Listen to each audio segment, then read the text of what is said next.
And I've no doubt for many of you at home, fond memories. So many South Africans. This man I'm with today, right now, needs no introduction. You'll probably remember him from his days at Kwaito group Trompies. In fact, he's still with Trompies. He's since evolved and been quite instrumental on the music scene in other ways as well. And today we focus on the genre of Kwaito music and its social impact in the last 25 years of democracy.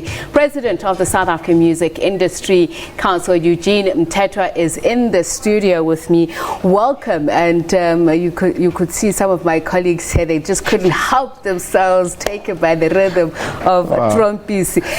I mean, for a lot of people, especially young people, if you are 20 years old, or even if you're 13 years old and you hear Kwaito, you probably don't have a connection to its importance to South African culture.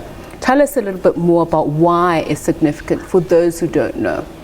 Well, you'll be amazed to see how young people respond when we perform.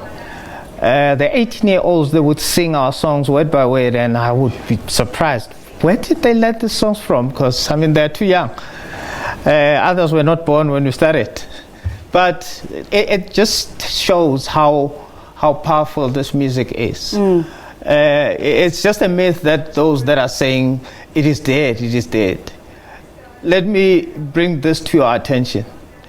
Are you aware that Kwesta is doing Kwaito? Are you aware that Casper Nyovest's latest album is Kwaito?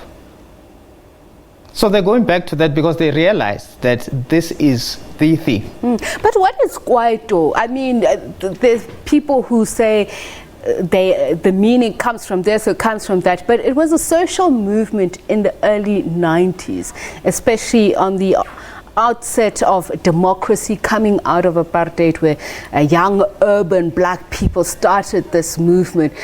Take us through when Trompies started. What were you trying to do with your music? Who were you trying to influence?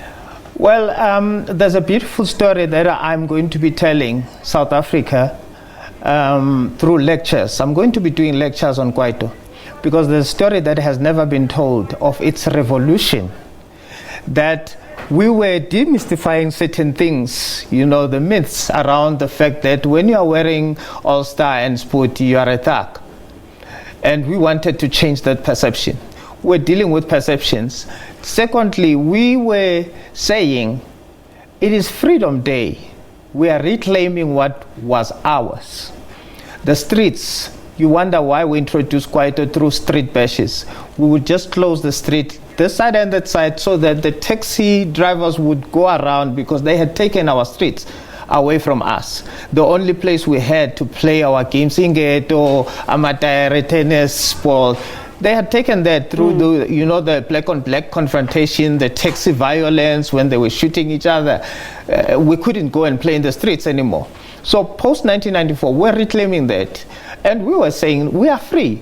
Now you can no longer call me the K word. And actually, I'm thinking about that. I'm thinking of Arthur's anthem of the time, of that name, the K word. And it was very interesting that black people were dancing to that because, as you say, they were reclaiming some of that that was used to shame them. Yeah.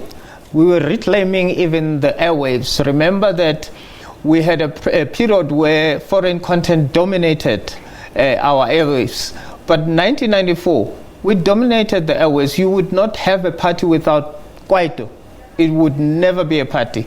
So it was part of that struggle, the way we were saying, again, we want to be recognized.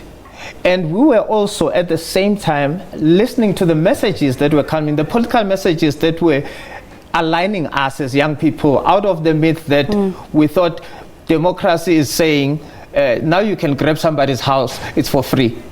But the message is like, for instance, young people, you must seize the moment, you must seize the opportunities. That is why you had a song like You see, we were actually echoing the political messages in a very social way. So let's talk about that. You say Kwaito is not dead, and I want you to just very briefly tell me how it has influenced current music genres such as Okom. Kom was born at Kalawa. It couldn't have been born You know, it's like a parent giving birth to something else that is not resembled. It is some form of Kwaito, but that has evolved because music evolves with time. The sounds, they change. Even when you're in the studio, you get new modules to use that have different sounds. Okay, let's listen to that different sound now that you say has seen Kwaito evolve.